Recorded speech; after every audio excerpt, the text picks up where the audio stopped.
This is how they collect rainwater. All these, it's raining pretty hard right now. So all these containers are full. And when it's full, the water would spill out like that, going out, and then they come in. Oh.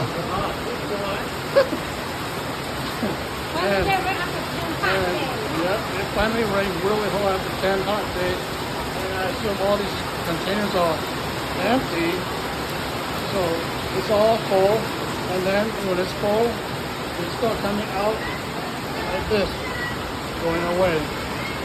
So, and this is right, and this one's full also.